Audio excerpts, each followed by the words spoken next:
अब हम देख रहे हैं फोटो रेस्पिरेशन। फोटो रेस्पिरेशन एक ऐसा प्रोसेस है जो C3 और C4 प्लांट में डिफरेंस क्रिएट करता है, क्योंकि फोटो रेस्पिरेशन C3 प्लांट्स में आकर करता है बट C4 प्लांट में आकर नहीं करता है।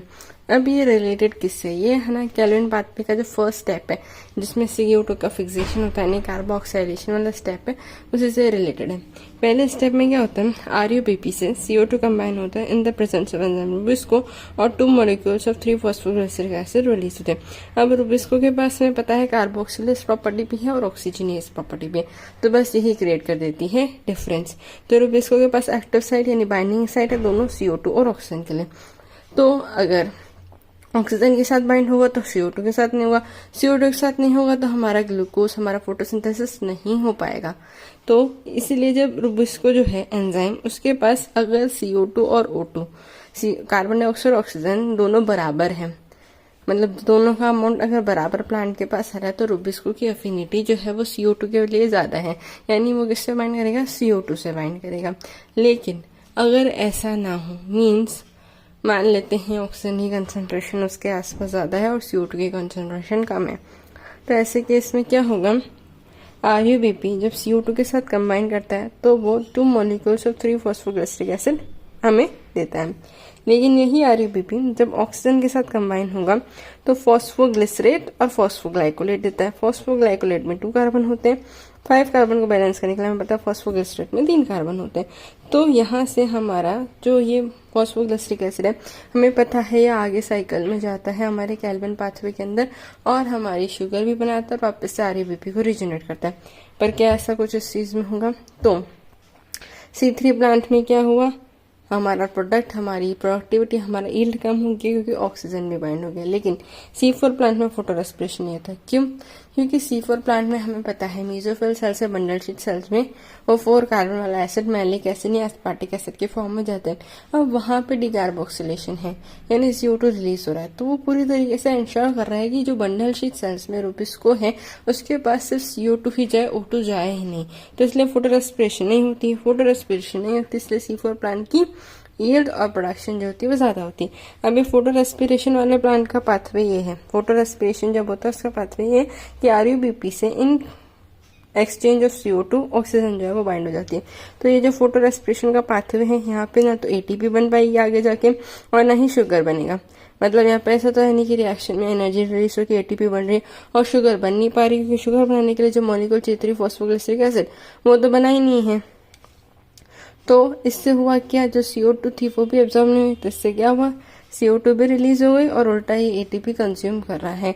यानी इसका कोई भी बायोकेमिकल लेवल पे ये प्रोसेस हो रहा है पर इसका कोई फायदा हो ही नहीं रहा है, क्योंकि ना तो इससे ATP बन रही है और ना ही जो हमारा शुगर बनाने का काम है वो हो रहा है। उल्टा ये ATP को यूटिलाइज कर रहा है और CO2 जो कि फोटोसिंथेसिस के लिए चाहिए वो ये रिलीज कर रहा है। तो ये बिल्कुल इसका कोई भी फंक्शन नहीं है। तो इसलिए ही फोटो रेस्पिरेशन में एक डिफरेंस है। इसलिए NCERT लिखती है कि C4 प्लांट की प्रोडक्टिविटी कंपैरेटिवली ज्यादा होती है C3 प्लांट से। उसका मेन रीजन ही है फोटो रेस्पिरेशन वाला प्रोसेस क्रिएट कर रहा होता है।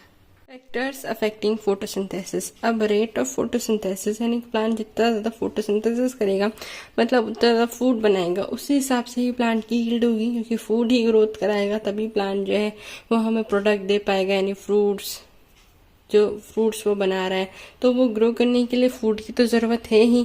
तो फूड प्लांट कैसे बना रहा है, खुद ही बना रहा है फोटोसिंथेसिस से, और फोटोसिंथेसिस की रेट ही फिर हमारे को बताएगी कितना हमारा यील्ड होगा।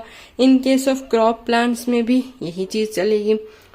तो फोटोसिंथेसिस को कौन से फैक्टर्स इन्फ्लुएंस करते हैं, क्योंकि एक बार हमें पता चल गया कि यार इस एरिया में प्लांट को ये फैक्टर कम मिल रहा है और हमने वो फैक्टर प्लांट को प्रोवाइड कर दिया, तो उसकी फोटोसिंथेसिस की रेट सही हो जाएगी। और रेट ऑफ फोटोसिंथेसिस सही है तो जो हमारी यील्ड है वो भी सही हो जाएगी। तो फोटोसिंथेसिस के लिए कुछ इंटरनल फैक्टर होते हैं। इंटरनल फैक्टर जो होते हैं वो प्लांट से रिलेटेड होते हैं।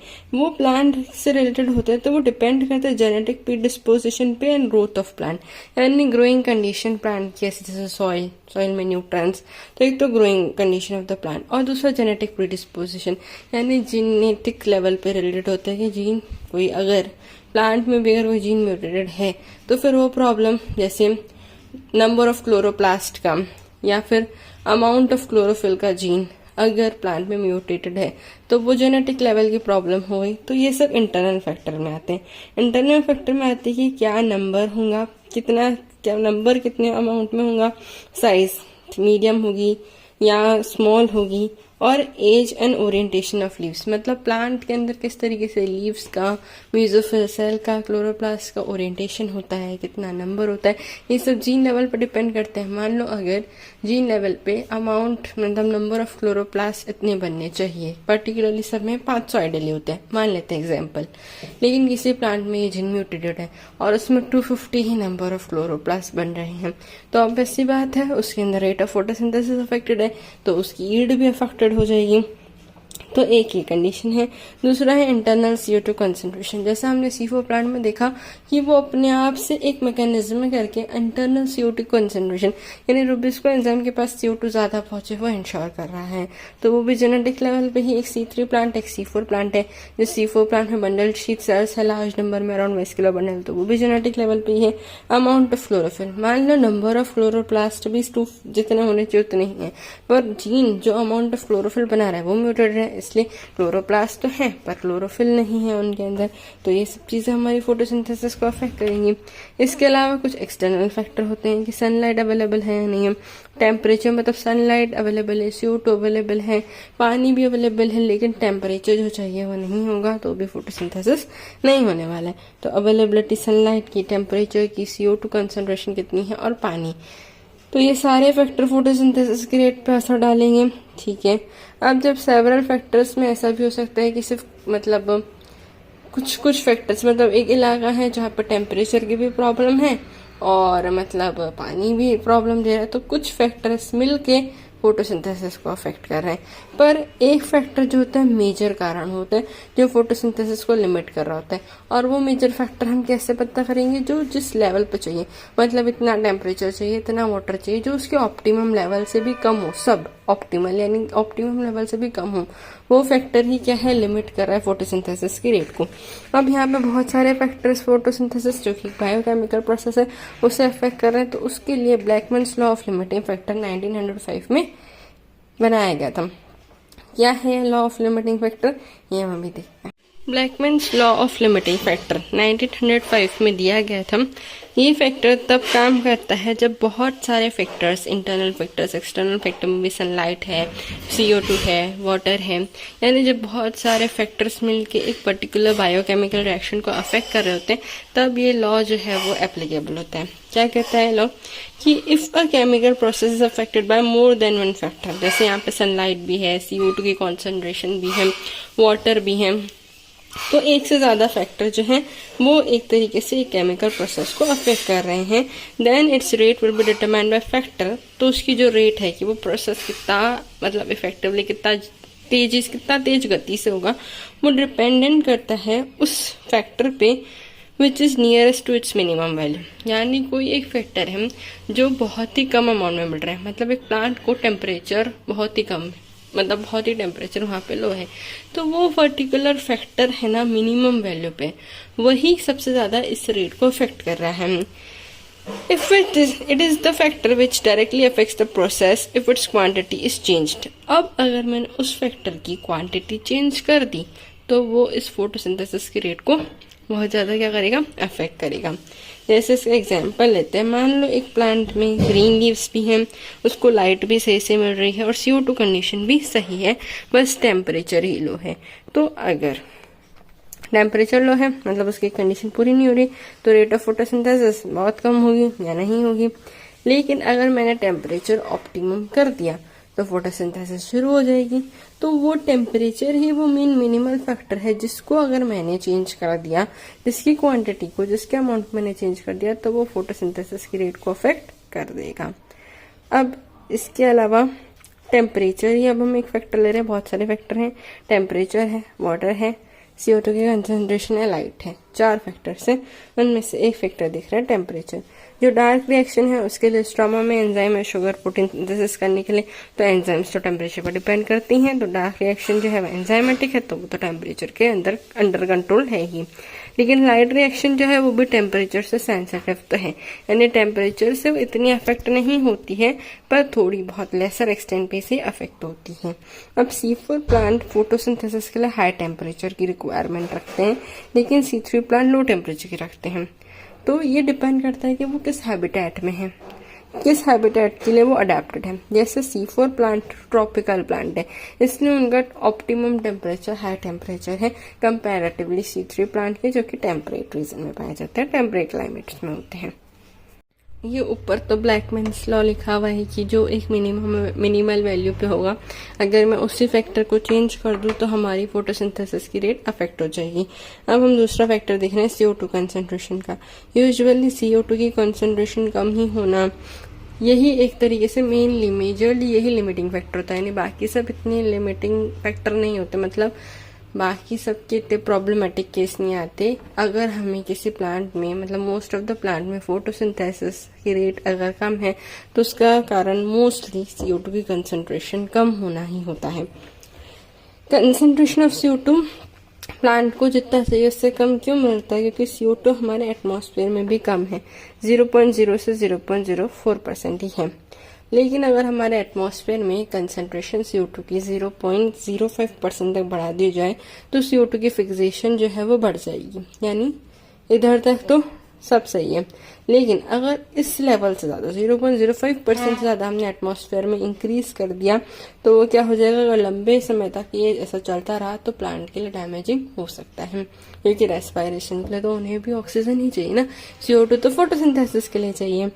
अब अगर लाइट कंडीशन कम है तो आप दोनों ही प्लांट, चाहे C3 प्लांट हो C4 प्लांट हो, अगर आप उन्हें हाई CO2 की कंसंट्रेशन दोगे, पर क्योंकि दूसरा फैक्टर लिमिटिंग हो गया है, लाइट की कंडीशन सही नहीं है, लिमिट मतलब लाइट जो है वो कम है, तो फोटोसिंथेसिस नहीं होगा। लेकिन अगर लाइट की कंडीशन अच्छी है, जितनी ऑप्टिमल रिक्वायर्ड है उतनी है, तो दोनों C3 C4 प्लांट को अगर आप CO2 की कंसंट्रेशन ज्यादा प्रोवाइड करोगे, इतनी ज्यादा कि वो डैमेज ना करें, मतलब जितनी उन्हें रिक्वायर्ड है उतनी ऑप्टिमल लेवल, उससे ज्यादा नहीं कि वो प्लांट को डैमेज करें, तो दोनों में ही फोटोसिंथेसिस की रेट बढ़ जाएगी।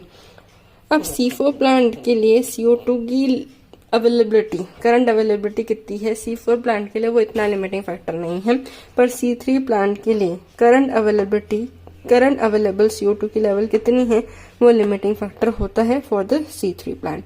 तो C4 प्लांट के लिए CO2 का सैचुरेशन आ जाता है एट 360 माइक्रो पर लीटर। लेकिन C3 प्लांट जो होते हैं ना, उनको हाई CO2 की कंसंट्रेशन चाहिए, यानी उनके लिए current availability of CO2 he limiting factor है, तो वो हाई कंसंट्रेशन ऑफ CO2 को रेस्पॉन्ड करते हैं, तो उनकी सैचुरेशन जो होती है वो बियॉन्ड 450 माइक्रो पर लीटर के बाद, मतलब इसके बाद, इससे भी ज्यादा लेवल के बाद ही उनका CO2 का सैचुरेशन होता है। अब rate of photosynthesis C3 plant में बढ़ जाएगी जब CO2 की कॉन्सेंट्रेशन बढ़ जाएगी, तो प्रोडक्टिविटी ऑफ C3 प्लांट बढ़ जाएगी। क्यों? क्योंकि अगर उनमें CO2 की अवेलेबिलिटी ज्यादा है, मीन्स उनमें वो फोटो रेस्पिरेशन वाला प्रोसेस कम हो गया, तो इसी चीज को हमने फायदा उठाया कि C3 प्लांट में प्रोडक्टिविटी बढ़ाने का एक तरीका ये है कि हम उनके पास जो CO2 की कॉन्सेंट्रेशन है वो बढ़ा दें। तो यही हम ग्रीन हाउस क्रॉप्स में यूज करते हैं, जैसे टोमेटो एंड बेल पेपर। इसमें हम क्या करते हैं, जो ग्रीन हाउस पूरा सेटअप होता है वहां पे CO2 ज्यादा अमाउंट में होती है, तो उस चीज का फायदा उठाते हुए हम जो है वो सिंथेसिस जो है, फोटोसिंथेसिस की जो रेट है वो C3 प्लांट में बढ़ा देते हैं, प्रोडक्टिविटी ऑफ C3 प्लांट बढ़ जाती है। क्योंकि जो उनके अंदर एक मैकेनिज्म नहीं है जो C4 प्लांट में है कि वो CO2 को इंक्रीज रखते हैं अराउंड रुपीज को, पर ये मैकेनिज्म हमारे C3 प्लांट में नहीं है, तो वो हमने डेवलप कर दिया। हमने ग्रीन हाउस में उसे CO2 सप्लाई की ताकि रुबिस्को एंजाइम के पास ऑक्सीजन का कोई ऑप्शन ही ना बचे, और वैसे भी रुबिस्को के पास CO2 की लिए अफिनिटी ज्यादा होती, तो उसमें फोटो रेस्पिरेशन में डिक्रीज हो जाएगा ग्रीन हाउस क्रॉप्स के अंदर। ब्लैकमैन्स लॉ तो हमने इतनी बार देख लिया है कि जो मिनिमल वैल्यू पे होता है, अगर मैं उसी को ही चेंज कर दूं तो रेट ऑफ फोटोसिंथेसिस अफेक्ट हो जाएगी। अब वाटर का हम इफेक्ट देखते हैं ऑन फोटोसिंथेसिस। तो वाटर एज अ फैक्टर जो है वो डायरेक्टली फोटोसिंथेसिस पे उसका कोई असर नहीं होता है, पर उसका असर होता है प्लांट पे। मीन्स वाटर की अगर कमी हुई तो स्टोमेटा क्लोज हो जाएंगे, स्टोमेटा ओपन ही वाटर के कारण हो पाते हैं। अगर वो क्लोज हो गए तो CO2 की अवेलेबिलिटी कम हुई, तो इसमें डायरेक्टली फोटोसिंथेसिस अफेक्ट हुई।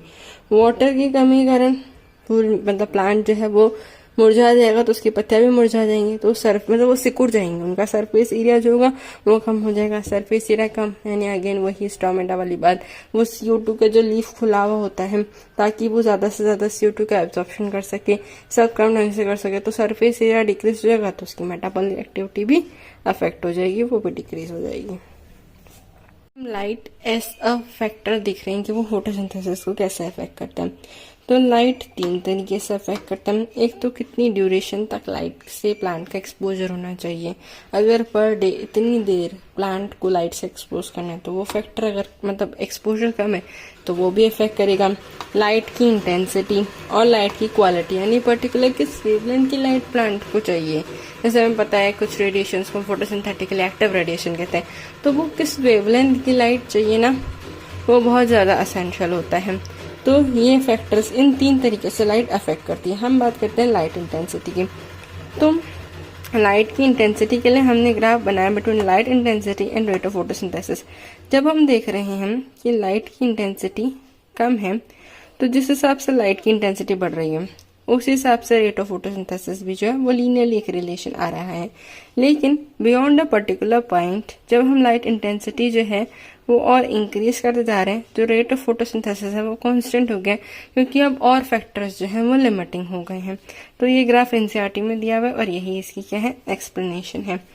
अब लाइट का सैचुरेशन हो जाता है 10% ऑफ फुल सनलाइट का भी। अगर कहीं पे फुल, जैसे हम फुल सनलाइट एक पर्टिकुलर एरिया का अगर हम देखें तो फुल सनलाइट के 10% के अंदर ही लाइट का पूरा सैचुरेशन हो जाता है प्लांट्स के लिए। तो फिर मतलब सनलाइट आ रही है उसका सिर्फ 10% अमाउंट ही चाहिए पूरे प्लांट्स के लिए, तो फिर light as a limiting factor तो कभी होना ही नहीं चाहिए। तो हाँ, लाइट रेयरली ही एक लिमिटिंग फैक्टर होता है, सिर्फ कुछ प्लांट्स को छोड़ के। जैसे एक बड़ा प्लांट है, उसके शेड में एक छोटा प्लांट नीचे की तरफ है, तो उस शेड के कारण उससे सनलाइट नहीं मिल सकती। तो इसीलिए जो है लाइट रेयरली एक लिमिटिंग फैक्टर है, एक्सेप्ट उन प्लांट्स में जो किसी दूसरे प्लांट के शेड के अंदर आ रहे हैं। अब इंसिडेंट लाइट जितनी ऑप्टिमल है उतनी ठीक है। अगर उससे उस पॉइंट के बियॉन्ड, उस पॉइंट से ज्यादा लाइट आ रही है, मतलब ये हमें लाइट इंटेंसिटी चाहिए। अगर इससे ज्यादा अमाउंट ऑफ लाइट आ रहा है तो उससे क्लोरोफिल का ब्रेकडाउन हो जाएगा, जो भी हमारे लिए क्या है प्रॉब्लमेटिक है। थैंक यू एवरीवन जिन्होंने ये 500 पार्ट देखे हैं, या थोड़ा सा भी जो उन्हें डाउटफुल था वो पार्ट उन्होंने देखा है। आई होप आपके डाउट्स क्लियर हो गए होंगे। प्लीज मुझे कमेंट करके मेरे को क्या इम्प्रूव करना है, क्या मिस्टेक्स थी, आप क्या चाहते हो डेवलप करने के लिए, वो ज़रूर बताएं। एंड नेक्स्ट चैप्टर कौन सा पढ़ाना है वो भी ज़रूर बताएं। I hope as MBBS student मैंने नीट जो है वो दिया है, एंड जो मैंने प्रॉब्लम्स फेस की, जो मुझे पढ़ाई में डिफिकल्टी होती थी, वो शायद आपको इस चैप्टर में ना हुई हो। Thank you.